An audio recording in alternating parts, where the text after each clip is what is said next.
Hello everybody, welcome to my YouTube channel Sandip Chandra SVHS। আজকের এই ভিডিওতে থাকছে পশ্চিমবঙ্গ বিধানসভার সাধারণ নির্বাচন 2026-এ ভোটকর্মীদের প্রশিক্ষণের যে পিপিটি, সেই পিপিটি থেকে আপনাদের সামনে যে সমস্ত তথ্যগুলো এখানে দেয়া আছে সেগুলো তুলে ধরার চেষ্টা করছি। যারা চ্যানেলে নতুন এসেছেন তারা অবশ্যই চ্যানেলটিকে সাবস্ক্রাইব করে রাখবেন, যাতে পরবর্তীকালে এই ধরনের ভিডিওর লিঙ্ক আপনারা সরাসরি পেতে পারেন। মুখ্য এটা 6/3/2026-এ এই পিপিটিটা প্রকাশিত হয়েছে। বিষয়বস্তুগুলো দেখে নিই। 1 নম্বরে আছে বিতরণ কেন্দ্রের কার্যক্রম ডিসিতে, 7 থেকে 27 পৃষ্ঠায় আছে। 2 নম্বরে আছে পোলিং স্টেশনে ভোটের আগের দিনের ক্রিয়াকলাপ। 3 নম্বরে আছে ভোট কেন্দ্রগুলির চারপাশে আইন শৃঙ্খলা রক্ষণাবেক্ষণ। 4 নম্বরে আছে পোলিং স্টেশনে ভোটের দিনে ক্রিয়াকলাপ। 5 নম্বরে রয়েছে ভোট গ্রহণ প্রক্রিয়া। 6 নম্বরে রয়েছে কিছু ব্যতিক্রমী বিশেষ পরিস্থিতি। 7 নম্বরে রয়েছে ভোট গ্রহণ সমাপ্তিতে কার্যাদি। 8 নম্বরে রয়েছে রিসিভিং সেন্টারে ক্রিয়াকলাপ RCতে, এবং 9 নম্বরে রয়েছে SMS poll reporting and ECI net app. New যে ইনস্ট্রাকশনগুলো রয়েছে এখানে, সেগুলো সম্পর্কে এখানে জানিয়ে দেওয়া হয়েছে। Presiding officers report format on poll ডেতে প্রিসাইডিং অফিসারের কিছু রিপোর্ট আছে। পার্ট 1 হচ্ছে মক পোল সার্টিফিকেট। পার্ট 2 হচ্ছে replacement of power pack of the control unit. যদি কন্ট্রোল ইউনিটের যে ব্যাটারিটা সেটা চেঞ্জ করতে হয়, তার জন্য পার্ট 2 ফিল আপ করতে হবে। পার্ট 3 হচ্ছে pressing of close button after completion of the poll, অর্থাৎ ভোট শেষ হওয়ার পরে আপনি যে ক্লোজ বাটনটা প্রেস করেছেন সেটা পার্ট 3-তে ডিক্লারেশন দিয়ে জানাতে হবে। এবং পার্ট 4-এ হচ্ছে EVM VVPAT replacement report if replaced during mock poll চলাকালীন যদি EVM এবং ভিভিপ্যাট কোনো একটা রিপ্লেসমেন্টের প্রয়োজন হয়, তার জন্যে প্রিসাইডিং অফিসার্স রিপোর্টের 4 নম্বর যে পেজটা আছে সেটা ফিল আপ করতে হবে, পার্ট 4টা। এবং পার্ট 5 হচ্ছে EVM VVPAT replacement report if replace during actual poll. তাহলে পার্ট 4 হচ্ছে মক পোলের সময় যদি চেঞ্জ করা হয় তার জন্যে, এবং পার্ট 5 হচ্ছে যদি ভোট চলাকালীন যদি EVM বা ভিভিপ্যাট চেঞ্জ করতে হয় তার জন্যে এই পার্ট 5কে ফিল আপ করতে হবে। Collection of presiding officers report, কিভাবে এই রিপোর্টগুলো নেওয়া হবে। নাম্বার 1 বলা হয়েছে part 1, 2 and part 3 of the presiding officers report shall be kept in an envelope. এগুলোকে একটা এনভেলপের মধ্যে, খামের মধ্যে ভরে রাখতে হবে। Details two B printed on envelope, এই এনভেলপের উপর কী কী লেখা থাকবে। নেম অফ দ্য ইলেকশন, এটাও কি কোন ইলেকশন সেটা উপরেই লেখা থাকবে, আগে থেকেই ছাপা থাকবে।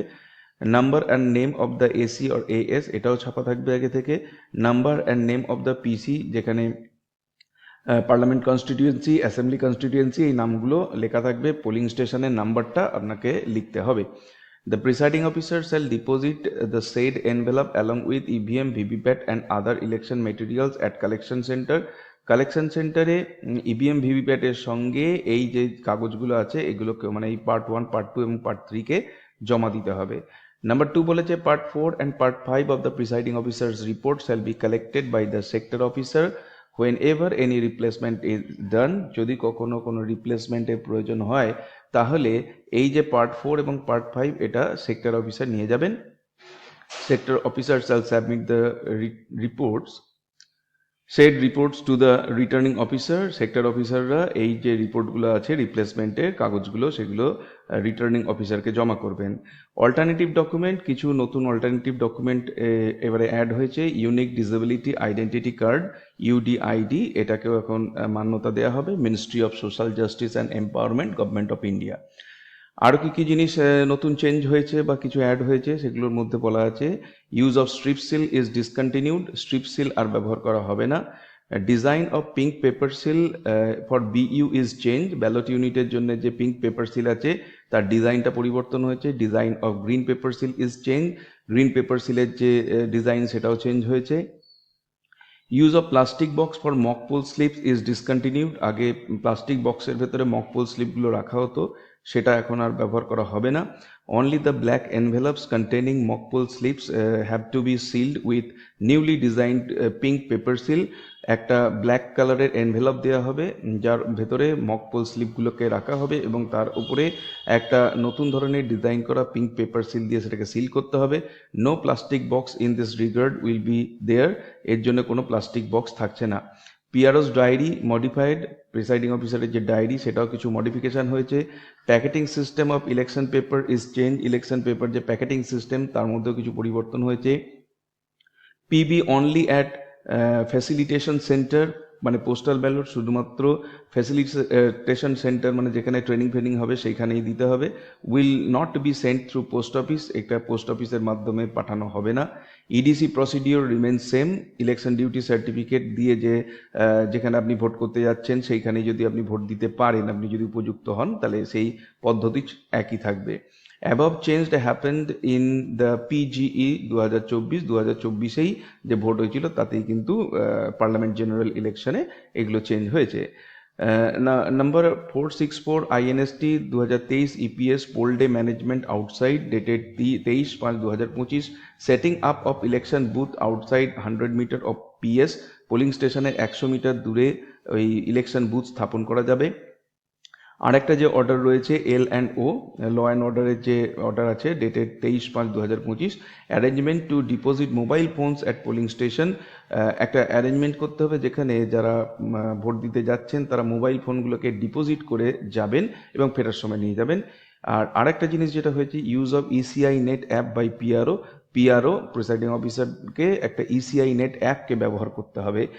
আরেকটা কথা বলা হয়েছে, photograph of the candidate shall be printed in colour, কালারে ফটোগ্রাফ প্রিন্টেড থাকবে unless the candidate has provided only black and white photograph. যদি ব্ল্যাক অ্যান্ড হোয়াইট ফটোগ্রাফ কোনো ক্যান্ডিডেট না দিয়ে থাকে তাহলে ক্যান্ডিডেটদের চিত্রগুলো সব কালারেই দেখা যাবে। The candidate face should occupy 3/4 of the space in the photograph, ফটোগ্রাফের মধ্যে 3/4 অংশ তার মুখটা দেখা যাবে, মানে পরিষ্কারভাবে দেখা যাবে। PB ballot photo will be black and white as earlier, ব্যালটে যে ফটো মানে পোস্টাল ব্যালটে যে ফটোটা আসবে ক্যান্ডিডেটের সেটা কিন্তু ব্ল্যাক অ্যান্ড হোয়াইটই থাকবে। New packet arrangement for RC receiving সেন্টারে প্যাকেট অ্যারেঞ্জমেন্ট কীরমভাবে কী হবে, নতুন যে জিনিসগুলো সেগুলো বলা হয়েছে এখানে। ফার্স্ট হচ্ছে একটি সাদা রঙের প্যাকেট থাকবে, তার উপরে লেখা থাকবে EVM পেপার্স। এখানে তিনটে জিনিস থাকবে, একটা হচ্ছে 17C থাকবে, BRO report 1, 2, 3 and envelope with mock poll slip. এই কটা জিনিস EVM পেপার হিসাবে এইটা থাকবে একটা পেপারে, যেটা হচ্ছে হোয়াইট পেপার। হোয়াইট এনভেলপ থাকবে ফার্স্ট প্যাকেট, এটার নাম। সেকেন্ড প্যাকেটে কি থাকবে, এটাও হোয়াইট কালার হবে, এটা হচ্ছে স্ক্রুটিনি কভার। এতে 4 ধরনের আইটেম থাকবে, যার মধ্যে থাকবে PRO ডায়েরি, প্রিসাইডিং অফিসারের ডায়েরি থাকবে, 17A থাকবে, 14A থাকবে, ভিজিট শিট থাকবে, এই ফর্মগুলো থাকবে। নাম্বার 3, এটা একটা থার্ড প্যাকেট যেটারও কালার হচ্ছে হোয়াইট, সেটাতে থাকবে স্ট্যাটিউটরি কভার্স, এখানে 5 রকম আইটেম থাকবে। মার্ক কপি থাকবে, ভোটার স্লিপ থাকবে, use tender ballot and 17B থাকবে, আনইউজ টেন্ডার ব্যালট থাকবে, ফর্ম 14 থাকবে। ফোর্থ যে প্যাকেটটা থাকবে সেটা ইয়েলো, সেটা হচ্ছে নন স্ট্যাটিউটরি কভার, এখানে 11 দফা জিনিস থাকবে, working copy, form 10, EDC, PRO declaration, receipt book and cash, unused and damage paper seals and special tags, unused voter slip, underage declaration and list, 14MA ASD declaration, letter to SHO। পরে আরেকটা থাকবে fifth packet, যেটা brown কালারের হবে, has handbook আর manual etcetera. এতে 3-এর বেশি কিছু আইটেম থাকতে পারে, হ্যান্ডবুক থাকবে, ইনস্ট্রাকশন চেকলিস্ট থাকবে, ডুজ অ্যান্ড ডোন্টস এটসেট্রা থাকবে, ইনডেলিবল ইঙ্ক থাকবে, স্ট্যাম্প প্যাড থাকবে। আর সিক্সথ হচ্ছে একটা ব্লু প্যাকেট থাকবে, সেখানে আদার মেটেরিয়ালস বাকি যা যা আছে, যেমন candidate information booklet, unused forms, metal seal, arrow cross mark, cup of indelible ink, এইগুলো। তার মধ্যে মোস্ট ইম্পর্টেন্ট হচ্ছে প্রথম, দ্বিতীয় এবং তৃতীয়টা। সব থেকে ইম্পর্টেন্ট বলতে গেলে প্রথম এবং দ্বিতীয়, এই দুটো যদি ঠিকঠাক মতো আপনার হয়ে যায়, আর 3 নম্বরটা শুধুমাত্র জিনিসগুলো ভেতরে ঠিক মতো ভরা নিয়ে ব্যাপার, তো এই দুটো ঠিকঠাক মতো হয়ে গেলে কিন্তু আপনার অনেকটাই কাজ কমপ্লিট হয়ে যাবে। All remaining statutory item should be placed back in the respective transparent covered or cartoon containers and submitted at the receipt centre. বলছে যে বাকি যে সমস্ত স্টেশনারি জিনিসপত্র থাকবে, ওই পিন টিন এটসেট্রা, সেগুলোকে একটা ট্রান্সপারেন্ট কার্টুন আছে তার ভেতরে ভরে জমা দিতে হবে। এবার ট্রেনিং প্ল্যানে কি কি আছে, first day training category wise, এখানে PRO থাকবে, first polling, second polling, third polling থাকবে। যদি বাই ইলেকশন থাকে তাহলে আরও 2জন পোলিং অফিসার, মানে একটা দুজন, মানে একটা সেকেন্ড পোলিং অফিসার, একজন থার্ড পোলিং অফিসার দেওয়া হবে। এখানে দেখানো হবে আপনার PPT প্রেজেন্টেশন হবে, কোয়েশ্চেন অ্যান্সার সেশন হবে, collection of ID card, attendance, collection form 12A, search engine for confirming electoral details, এগুলো হবে। 1 ডে হ্যান্ডস অন ট্রেনিং, মানে জিনিস মেশিনপত্রে হাত দিয়ে প্র্যাকটিক্যালি কাজ করা, এটা প্রিসাইডিং এবং ফার্স্ট পোলিংদের জন্য থাকবে অপারেশন অফ ভিভিপ্যাট। এই দিনের কাজ হবে ভিভিপ্যাট এবং ইভিএমকে অপারেট করা বা for first polling officer, filling up all type of forms, report returns, discussion on PRO checklist booklet, session on dos and don'ts, কী কী করবেন কী কী করবেন না সেই নিয়ে, আর mock drill on EVM and ECI net app for PROs. এবং প্রিসাইডিং অফিসাররা ইভিএমের ওপরে মক ড্রিল করবেন এবং ইসিআই নেটটাকে ব্যবহার করতে পারছেন কিনা ঠিকমতো সেটা দেখে নেবেন। থার্ড ট্রেনিং হচ্ছে পার্টি ওয়াইজ, এটা প্রায় 3 ঘন্টার ট্রেনিং হবে। অল পার্টি ওয়াইজ মেম্বার্স এবং রিজার্ভ যারা আছেন তারা সকলেই উপস্থিত থাকবেন। এইখানে কিছু ভিডিও ক্লিপ ডিসপ্লে করা হবে, ডাউট ক্লিয়ারিং করা হবে, ইভ্যালুয়েশন অফ কোয়েশ্চেন পেপার, 50টা কোয়েশ্চেন থাকবে এবং তার জন্য 1 ঘন্টার সময় থাকবে। Postal ballot voting facilitation centre at training ভেন্যুতেই পোস্টাল ব্যালট সেখানে ভোট দেওয়ার ব্যবস্থা থাকবে এবং ইডিসি ডিস্ট্রিবিউশন করা হবে। এরপরে আমরা আসছি বিতরণ কেন্দ্রে বা ডিসিতে কার্যক্রম। ডিসিতে যে ব্যবস্থাগুলি রয়েছে, কি কি ব্যবস্থা আছে সেগুলো জানবো। পুলিশ, ক্যামেরাম্যান, মাইক্রো অবজারভার, যানবাহন ট্যাগিং এই সম্পর্কে জানবো। 3 নম্বর হচ্ছে পোল উপকরণ সংগ্রহ। 4th হচ্ছে ইভিএম ভিভিপ্যাট গ্রহণ এবং নির্বাচক তালিকা চেকিং। এইগুলো আমরা জানবো এবং এইটা আমরা দেখছি আগামী ভিডিওতে। এই ছিল প্রথম অংশ আজকের ভিডিওর বিধানসভা নির্বাচন 2026 নিয়ে। পরবর্তীকালে এর পরের পার্টগুলো থাকছে, তাই আপনারা যারা এই চ্যানেলে নতুন এসেছেন তারা অবশ্যই চ্যানেলটিকে সাবস্ক্রাইব করে রাখবেন, যাতে করে পরবর্তীকালে এই ধরনের ভিডিওর লিঙ্ক আপনারা সরাসরি পেতে পারেন। দেখা হবে নেক্সট ভিডিওতে। Till then, good bye and thank you.